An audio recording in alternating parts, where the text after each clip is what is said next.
14 اگست 1947 ایک ایسا دن جس نے سب کچھ ہی تبدیل کر کے رکھ دیا۔ 5000 سال سے بھی زائد عرصہ اکٹھے رہنے والی قوم کو ہمیشہ کے لیے 2 حصوں میں بانٹ دیا گیا۔ اس دن صرف زمین کی تقسیم نہیں ہوئی بلکہ دل بھی ہمیشہ کے لیے تقسیم کر دیے گئے۔ ٹوٹے ہوئے قافلے تھے، ہر طرف خون کی ہولی کھیلی جا رہی تھی اور لوگ ہجرت کرنے پر مجبور ہو گئے۔ ان کے دلوں میں بہت سارے سوالات تھے جن کا جواب دینے والا کوئی نہیں تھا۔ آج 78 برس گزر چکے ہیں اس چیز کو، سوال آج بھی ہیں لیکن جواب دینے والا کوئی نہیں۔ وہ بٹوارا تھا یا آزادی، یہ سوال آج بھی اس خطے کے لوگوں کی سمجھ میں نہیں آ سکا۔ آج 14 اگست 2025 ہے، قوم آج 78واں یوم آزادی منا رہی ہے، لیکن آج سے 78 برس پہلے آزادی بالکل ایسی نہیں تھی۔ ہر طرف خون کی ہولی کھیلی جا رہی تھی، چاہے کوئی مسلمان ہو، ہندو ہو یا سکھ، ہر کوئی ایک دوسرے کے خون کا پیاسا تھا۔ 1975 میں ایک ہسٹری پر بک لکھی گئی فریڈم ایٹ مڈ نائٹ کے نام سے۔ اس میں بتایا گیا ہے کہ کس طرح 1.25 کروڑ لوگ ہجرت کرنے پر مجبور ہو گئے اور یہ تاریخ کی سب سے بڑی ہجرت تھی۔ اور اس کتاب میں یہ بھی بتایا گیا ہے کہ تقریباً 10 لاکھ کے قریب لوگ قتل کیے گئے۔ تقسیم کے وقت جو واقعات رونما ہوئے ان کو ایک پنجابی رائٹر خوشوت سنگھ نے اپنی کتاب میں بیان کیا ہے۔ کتاب کا نام ہے ٹرین ٹو پاکستان۔ اس میں وہ لکھتے ہیں کہ کس طرح لاشوں سے بھری ہوئی ٹرینیں پاکستان سے ہندوستان اور ہندوستان سے پاکستان آ رہی تھی۔ اس کتاب میں جتنے بھی 1947 میں واقعات ہوئے وہ سارے پوٹ کیے گئے ہیں۔ اور پارٹیشن کے بعد جب لوگ ان سے پوچھتے تھے کہ وہ آزادی کیوں نہیں مناتے، وہ لوگوں سے کہا کرتے تھے کہ وہ آزادی نہیں بلکہ ایک ٹریجڈی تھی، ایک حماقت تھی۔ اور اسی کتاب میں ان کا ایک مشہور جملہ بھی ہے، Freedom is for educated people who fought for it. We were slaves of English, now we will be the slaves of educated Indian or Pakistanis. یہاں پر آپ سوچ رہے ہوں گے کہ آزادی اتنی جلدی کیوں دے دی گئی، حالانکہ لارڈ ماؤنٹ بیٹن برطانوی سرکار سے 30 جون 1948 کا وقت لے کر آئے تھے کہ اس ڈیٹ تک وہ جو پاور ہے وہ ہندوستان کے حوالے کر دیں گے۔ اگر ایسی کیا وجہ بنی، ان کو 10 ماہ قبل ہی آزادی دینا پڑی۔ اس کی سب سے بڑی وجہ یہ تھی کہ ہندوستان میں برطانوی سرکار اپنا جو اثر و رسوخ ہے وہ کھو رہی تھی۔ جو برطانوی مشینری تھی وہ اس طرح سے ورک نہیں کر رہی تھی جس طرح وہ پہلے کرتی آ رہی تھی۔ اصل میں 6 سال کی طویل جنگ نے برطانیہ کی اکانومی کو اتنا کمزور کر دیا تھا کہ وہ اب اپنے سے جڑے ہوئی جو ریاستیں تھیں 50 سے زیادہ جو ہے ان پر پھیلی ہوئی برطانوی امپائر تھی، وہ اب ان جڑی ہوئی ریاستوں کا بوجھ نہیں اٹھا سکتی تھی۔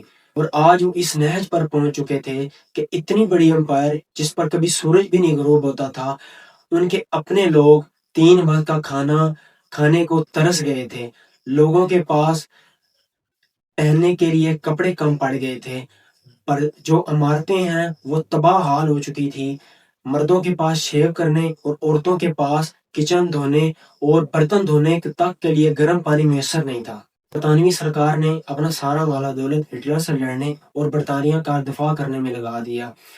ہندوستان کو آزادی دینے کا بھی فیصلہ اسی لیے کیا گیا کہ 1945 میں جب 6 سالہ طویل جنگ کے بعد الیکشن ہوئے تو ونسٹن چرچل کی کنزرویٹو پارٹی کے مقابلے میں برٹش لیبر پارٹی تھی جس کی قیادت کلیمنٹ ایٹلی کر رہے تھے۔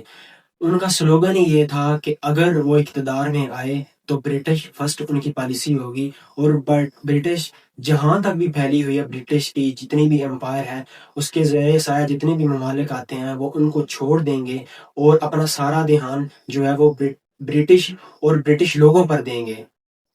چنانچہ 1945 میں برٹش لیبر پارٹی جو ہے اقتدار میں آتی ہے، اور 1947 مارچ 1947 کو لارڈ ماؤنٹ بیٹن کو ایک بھاری ذمہ داری دے کر ہندوستان روانہ کیا جاتا ہے۔ یہ آخری وائسرائے تھے جو کہ برٹش امپائر کو سمیٹنے آئے تھے اور ہندوستان کو آزادی دینے آئے تھے۔ ان پر ایک بھاری ذمہ داری عائد کی گئی تھی جو کہ کسی بھی گورے آدمی کے لیے ایک سب سے مشکل کام ہے، to give it up and leave India to God. Lord Mountbatten Delhi کے وائسرائے ہاؤس میں لیگی رہنماؤں اور کانگریس کے رہنماؤں کے ساتھ متعدد جو ہیں وہ میٹنگز کرتے ہیں، وہ ان کو اعتماد میں لینے کی کوشش کرتے ہیں، اور ان کے بار بار میٹنگ کرنے کے باوجود جو لیگی رہنما تھے یا جو کانگریس کے رہنما تھے وہ اپنی اپنی بات پر اڑے ہوئے تھے۔ چنانچہ Lord Mountbatten Mahatma Gandhi سے بھی ملاقات کرتے ہیں اور ان کو سارے مسائل جو ہیں وہ بتاتے ہیں اور ان کو قائل کرنے کی کوشش کرتے ہیں کہ ہندوستان کی آزادی یا امن و سکون کا واحد حل جو ہے وہ پارٹیشن ہے، کہ جناح کے مطالبات کو مان لیا جائے۔ گاندھی جو تھے انہوں نے ہمیشہ ایک آزاد ہندوستان کی بات کی تھی۔ دو شخصیات ایسی تھی، ایک گاندھی اور دوسرا مولانا عبدالکلام آزاد، جنہوں نے ہمیشہ آزاد ہندوستان کی بات کی تھی اور ہمیشہ اس ایک آزاد ہندوستان کا خواب دیکھا تھا۔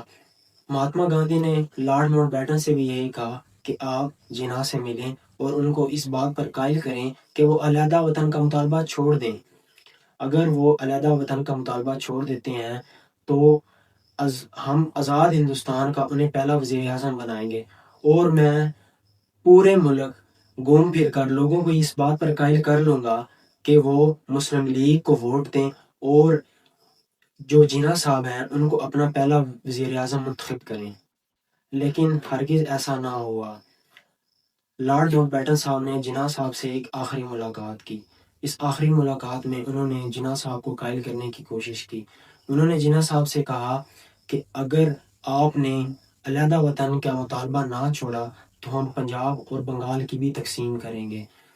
اس پر جناح صاحب نے کہا کہ آپ ایک مجھے کمزور جو ہے وہ ملک دینا چاہ رہے ہیں۔ اس پر لارڈ ماؤنٹ بیٹن صاحب غصہ ہو گئے۔